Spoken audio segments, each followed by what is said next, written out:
À l'international maintenant, la crise migratoire se poursuit à Ceuta. Après une arrivée massive de migrants dans l'enclave espagnole, les autorités renforcent les mesures de sécurité tandis que le bilan humain continue de s'alourdir. Et pour faire le point, nous retrouvons Romain Chauvet, qui est journaliste à Madrid. Bonjour, merci beaucoup d'être avec nous. Oui, bonjour. Tout d'abord, la situation évolue d'heure en heure. Il y aurait eu malentendu. Certains migrants ont rebroussé chemin, sont retournés au Maroc. Alors, comment ça se passe sur le terrain? Oui, et bien de ce que nous disent les autorités espagnoles ici, ça serait déjà un peu plus de 48 000 personnes qui seraient déjà retournées au Maroc dans les dernières heures et on nous dit que ça continue actuellement à l'heure où l'on se parle. Alors, ce que je peux vous dire, Louis-Philippe, et ce qu'on nous dit ici, c'est que la nuit dernière a plutôt été calme parce que vous savez, on a envoyé des renforts militaires sur place. Donc, on nous dit qu'au cours de la nuit, eh bien, ces renforts-là ont été en mesure d'arrêter des gens qui tentaient à nouveau d'arriver dans cette enclave espagnole de Ceuta, qui, je vous rappelle, est toute petite, 18 km² seulement, 85 000 habitants. Et donc, ils ont reçu au cours des derniers jours des milliers et des milliers de personnes. Alors, on est également en train sur place d'installer une digue gonflable sur la mer pour également éviter que ces gens-là ne retentent la traversée vers cette enclave espagnole. Une traversée qui, sur la carte, paraît très rapide, très courte, mais en fait, elle prend plusieurs heures. Il y a des gens qui nous ont dit 4, voire même 6, 8 heures de nage avant d'arriver sur place. Il y a de forts courants également. Et écoutez, on a ce bilan qui ne cesse d'augmenter au fil des heures. On parlait ce matin d'au moins 67 corps qui ont été retrouvés, des gens qui se sont noyés. Et dans les dernières minutes, on nous dit qu'on serait au-delà des 80 corps désormais qui auraient été retrouvés par les autorités sur place. Il y a d'ailleurs des plongeurs toujours sur place qui tentent de retrouver de possibles corps encore une fois aujourd'hui. Prenons un pas de recul pour nous expliquer comment on est arrivé à cette crise migratoire. Comment, avec le recul, on explique que 60 000 personnes ont quitté le Maroc comme ça pour se retrouver dans l'enclave de Ceuta?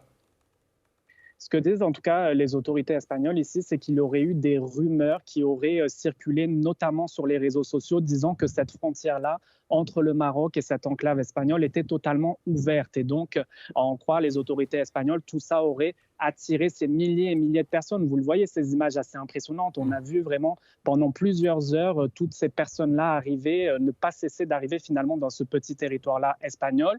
Je vous dirais que ça, c'est l'une des hypothèses qui, entre autres, est mise ici par le Premier ministre espagnol, qui parle de réseaux de passeurs mafieux qui auraient utilisé ces gens-là pour les amener vers l'Espagne. Je vous dirais que la deuxième hypothèse, Louis-Philippe, qui circule également ici, ça serait de possibles tensions entre l'Espagne et le Maroc, même si au cours des dernières années, ces deux pays se sont rapprochés. On sait qu'il y a une dizaine de jours, le Premier ministre espagnol s'est rendu en Algérie. On sait qu'il y a toutes ces tensions entre le Maroc et l'Algérie. Alors, est-ce que ça aurait pu être mal interprété par le royaume marocain? Et donc, est-ce qu'il aurait pu avoir un certain laissez-passer à la frontière du côté du Maroc? C'est l'une des hypothèses que plusieurs analystes soulignent ici en Espagne, parce qu'en 2021, on avait eu un scénario similaire aux alentours de 10 000 personnes qui étaient arrivées en 2 jours dans cette enclave espagnole. Et on avait pointé du doigt donc un laxisme du côté de la frontière marocaine. Justement, le point suivant, c'est nécessairement il y a des pressions, parce que le gouvernement de Pedro Sánchez fait l'objet de nombreuses critiques, nécessairement.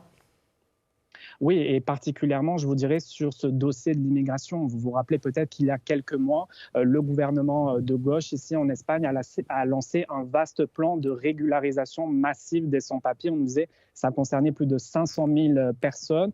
Ça a fait beaucoup réagir sur la scène internationale jusqu'au président américain, mais ça a fait beaucoup réagir également ici en Europe, parce qu'on voit au cours des dernières années, pays après pays ici en Europe, une montée de l'extrême droite, un discours très ferme sur ces questions de l'immigration. Également, on peut penser par exemple au cas de l'Italie avec Giorgia Meloni. Alors évidemment, ça a fait beaucoup réagir en Europe, et je vous dirais que les images des dernières heures font beaucoup réagir également ici en Europe, à commencer par l'Italie qui a dit qu'elle retirait l'Espagne de l'espace Schengen. Ce que ça veut dire, Louis-Philippe, c'est que quand vous venez ici au sein de pays membres de l'Union européenne, vous pouvez circuler librement d'un pays à l'autre sans nécessairement avoir des contrôles à la frontière. Donc en retirant l'Espagne de ce cadre Schengen, eh bien, l'Italie va instaurer des contrôles aléatoires aux aéroports et aux ports pour ces vols, ces bateaux en provenance de l'Espagne. Giorgia Meloni qui a dit que cette situation dans cette enclave espagnole poser un enjeu de sécurité nationale pour l'Italie. Il y a d'autres pays européens également